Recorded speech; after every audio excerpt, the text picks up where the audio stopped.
Olá, meus queridos. Estava refletindo hoje um pouquinho e lembrei de uma coisa interessante a respeito de um procedimento que muitas vezes é criticado, especialmente em religiões protestantes, religiões de movimentos religiosos que surgiram no século XIX, né? Especialmente denominações consideradas até mesmo seitas de controle mental norte-americanas. Muitas dessas criticam a Igreja Católica por causa de um procedimento que hoje me veio à tona, que eu lembrei disso. Estava passando pela rua, vindo do mercado, e escutei alguém falar alguma coisa de Ave Maria, rezar, Pai Nosso.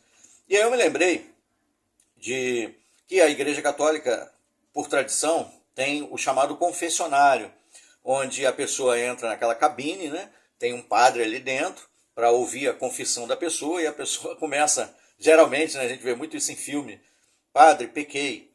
Aí o padre não aparece, não vê o rosto da pessoa e tal, e a pessoa se abre ali e fala, né? Fiz isso, aí o padre vai e dá a penitência. Né? Diz, olha, reze tantas Ave Maria, tantos Pai Nosso, né? Aí tem que usar aquele rosário para fazer as contas, contar, né? Quantas orações tem que fazer. É uma espécie de punição, de castigo que a pessoa recebe. Porém, o interessante é que o assunto fica ali, né? O confessionário é algo confidencial entre a pessoa e o padre, aquele que está ouvindo a sua confissão. Interessante.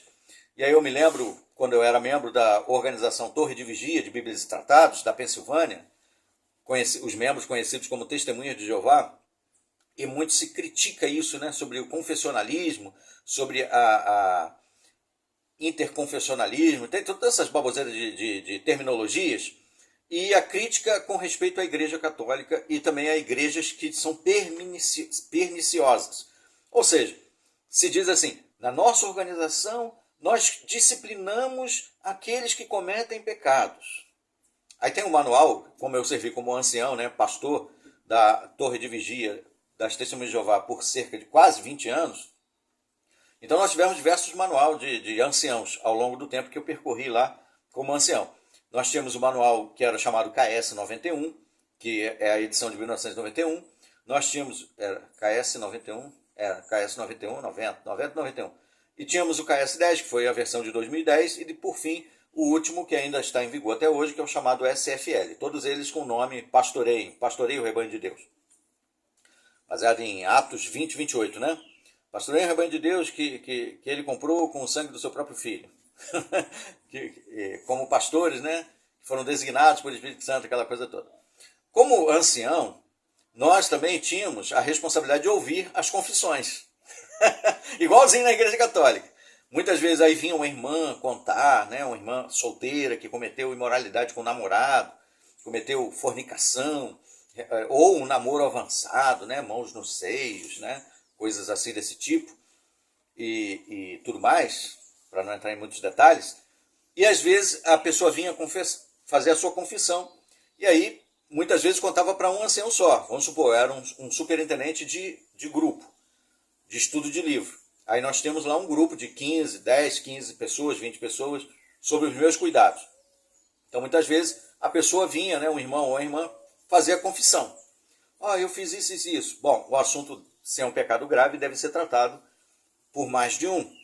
Então o assunto era levado ao corpo de anciãos. Aí, como ancião, né, respeitando o arranjo organizacional, levava o assunto ao corpo de anciãos. Especialmente ao coordenador, o presidente, né? Ele é que ia formar ali uma reunião de anciãos para decidir o que fazer. Como tratar aquele pecado. E aí, como era feito? Eu chegava até o coordenador, o presidente, e falava, irmão, fulano de tal confessou que fez isso, isso e isso. É caso para a comissão judicativa, vamos levar o assunto tal, vamos designar só 2 anciãos para tratar, para conversar e aconselhar. Bom, mas o ponto semelhante é que houve a confissão, foi feita perante um pastor, um reverendo, né, um padre, ou alguém designado ali para uma função sacerdotal, eclesiástica. Isso é a mesma coisa que acontece na Igreja Católica, que é criticada por eles mesmos também, na Torre de Vigia. Aí, por fim, vamos à punição, a questão da puniçãozinha que é dada, como rezar tantas Ave Marias, tanto Padre Nosso, ficar em jejum por tanto tempo, é uma forma da pessoa ter a sua autopenitência. e assim conseguir o perdão ou a consciência tranquila perante Deus. E uma vez que o que foi amarrado na terra é também amarrado no céu, o que foi desamarrado na terra também é desamarrado no céu, é colocado como que aquele que tem a autoridade eclesiástica tem a autoridade para perdoar pecados e deixar a pessoa com a consciência livre. A mesma coisa na Igreja Católica. Então esse fator da confissão é exatamente da mesma forma, não há diferença nenhuma, com exceção dos nomes que são dados, as terminologias e os locais geográficos, né, onde isso acontece. Aí o corpo de anciãos vai decidir, vamos supor, que 2 anciãos vão aconselhar a pessoa. Se for um publicador, um membro que não é batizado, 2 anciãos vão cuidar do assunto, vão conversar com a pessoa. E eu lembro, por exemplo, de um caso assim, onde uma jovem veio, depois do estudo de livro, e falou, chorando, eu tive um namoro avançado com meu namorado e tal. E aí nós aconselhamos a menina e ela ficou com a punição de não participar comentando na reunião, levantando a mão e dando comentários. Ela podia não comentar por mais ou menos uns 2 meses ou 3 meses, depois nós tiramos essa punição, essa restrição. Muito bem. Qual é a diferença, né, para a Igreja Católica? Praticamente nenhuma, né? Só mudou ali o método, mas o resultado é o mesmo. Com respeito àqueles que são publicadores batizados, aí a situação é diferente. É designada uma comissão, na minha época, comissão judicativa. 3 ou mais anciãos, de 3 a 5 anciãos, vão julgar o caso. Vão ouvir a pessoa de novo. E aí a pessoa vai ter que, vamos dizer assim, fazer a sua confissão perante todos os outros anciãos, além daquele para quem ela já fez a confissão.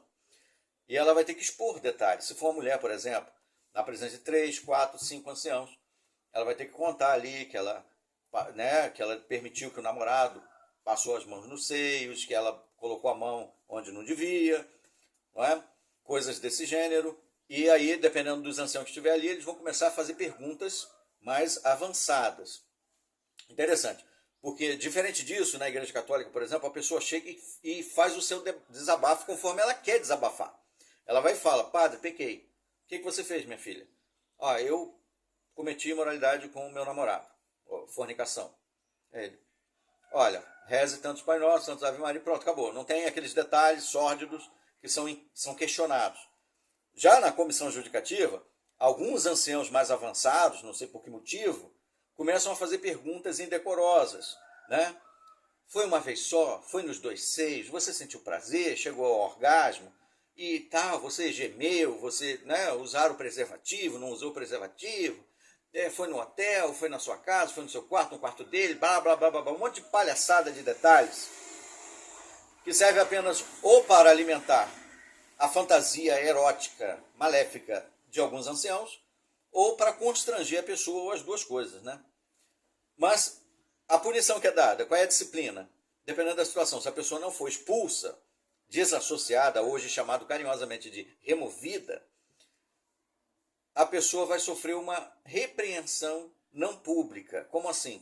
Ela simplesmente, os anciãos vão dizer para ela, olha, você não vai poder mais comentar nas reuniões. O que quer comentar? É levantar a mão em público ali na hora de um estudo que tem participação da assistência, levantar a mão e comentar. Pronto, ela não pode comentar. Essa é a punição dela. Qual é a diferença disso com rezar 10 Ave Marias? Qual é a diferença disso com rezar 50 Pai Nosso? Aí daqui a uns 2, 3 meses, pronto, ela está de volta, pode comentar de novo e está tudo certo, a vida que segue. Qual é a diferença ali? A diferença foi só a motivação dos pastores, aquilo que foi explícito, né? Foi explicitado, porque muitas das coisas que são contadas ali para mais de um ancião, e aí fica mais complexo, porque se você confessa para um padre, e é só um padre numa paróquia, e de repente um monte de gente fica sabendo, você já sabe que foi ele que dedurou, porque só tem um. Então a única pessoa que poderia ter contado teria sido ele, correto? Agora quando tem 3, 4, 5 anciãos, e aí imagina um desses anciãos, língua solta, vai e chega para a esposa, eu confio em você, minha esposa, sabe o que aconteceu? Fulano de tal cometeu imoralidade com fulaninho, e fez isso, isso e isso. Aí ela, que Jeová cuide dela. Pronto, aí depois ela está no campo conversando com uma outra irmã, que ela acha que é madura espiritualmente. Olha, menina, nem te conto. Aconteceu isso, isso e isso, e fulana fez isso, isso e isso. Aí aquela irmã, que Jeová cuide dela. Aí vai, encontra outra, fala com o marido, que é servo ministerial, e conversa com outros, ele quer ser ancião. e de repente toda a congregação fica sabendo. Então, muito diferente da Igreja Católica, que é altamente criticada pela Torre de Vigia, pelos membros, muitos membros, eu escutei muitas críticas, vejo nas publicações também muitas críticas à Igreja Católica, e também uma autoproclamação para a própria organização com o seu espírito de purificação, puritanismo, né? Dizendo, nós disciplinamos aqueles que cometem imoralidade. Como? Não deixa comentar por 3 meses na reunião. Ele não pode dar um comentário. Aí ele não pode fazer a oração. Se for um varão, ele não pode, se ele estiver no campo, ele não pode presidir uma saída de campo e fazer a oração para representar o grupo. Olha que punição terrível. Aí daqui a 3, 4 meses ele volta. Cometeu imoralidade, fornicação, qualquer coisa que for. Se ele não for desassociado, daqui a pouquinho ele volta a ter de volta os seus privilégios. Ele volta a passar microfone, a ser leitor de A Sentinela, tudo igual. Qual é a diferença disso para isso? Qual é a diferença disso para a Igreja Católica que é tanto criticada?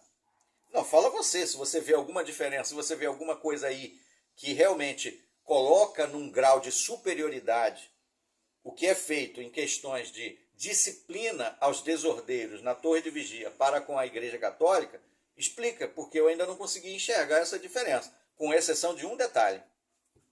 Quando a pessoa é excomungada na Igreja Católica, de repente ela violou, né, dessacrou a santidade de qualquer um dos itens sagrados da igreja, dentro da sua liturgia, ela pode ser excomungada, então ela perde a sua comunhão. Excomungada, ela perde a comunhão, ela não pode mais participar da comunhão, comer a hóstia, né, da missa, mas ela continua recebendo um tratamento amoroso de ovelha e sendo tratada com dignidade por todos. Mas ela não está mais no nível, na igreja, à altura de poder participar da comunhão com Cristo. Essa é a maior punição que ela recebe. Na Torre de Vigia, se a pessoa é excomungada ou desassociada, hoje chamado carinhosamente de removida, essa pessoa, além de ser anunciado o nome dela da tribuna, essa pessoa vai ter o nome dela anunciado, difamada, ela não vai mais poder receber nem sequer um oi dos membros da organização, nem sequer, a não ser que ela vá até a reunião para assistir uma reunião. E aí o máximo que vão dizer para ela é, olá, que bom que você está aqui. Senta ali e fica de bico fechado, ninguém mais fala com ela. Acabou, é só isso. Membros da família, se ela não for para a reunião nunca mais, ninguém mais vai falar com ela. Se for membros da família que mora na mesma casa, nunca mais vai falar de assuntos bíblicos para ela. Vão ter os assuntos secos, né, cotidiano da família.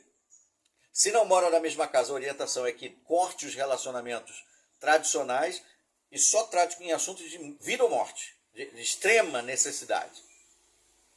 Aí você fala assim, eu não acredito que é assim. Vá no Manual dos Anciãos KS 10, capítulo 10, parágrafo 6 e veja se não é assim. Vá no Manual dos Anciãos capítulo 12 e veja se não é realmente assim. Vá no Manual dos Anciãos capítulo 8, parágrafos 23 em diante, e veja se não é assim que se orienta os anciãos que têm filhos maiores de idade que são desassociados. Se você ainda continua duvidando, coloque a sua opinião aí. Pode me xingar do jeito que você quiser, você pode dizer que eu estou falando mentira, do jeito que quiser, mas refute. Não só me ofenda, não, me ofenda não. Só vai me ofender se eu aceitar a ofensa. Não só tente me ofender, não apenas tente me ofender, mas tente refutar o que eu estou falando, biblicamente e nas próprias publicações. Será que você consegue? Está lançada aí a sugestão, o desafio, se você quiser chamar assim. Mas eu agradeço aí a atenção de vocês. Até os nossos próximos vídeos. Até lá.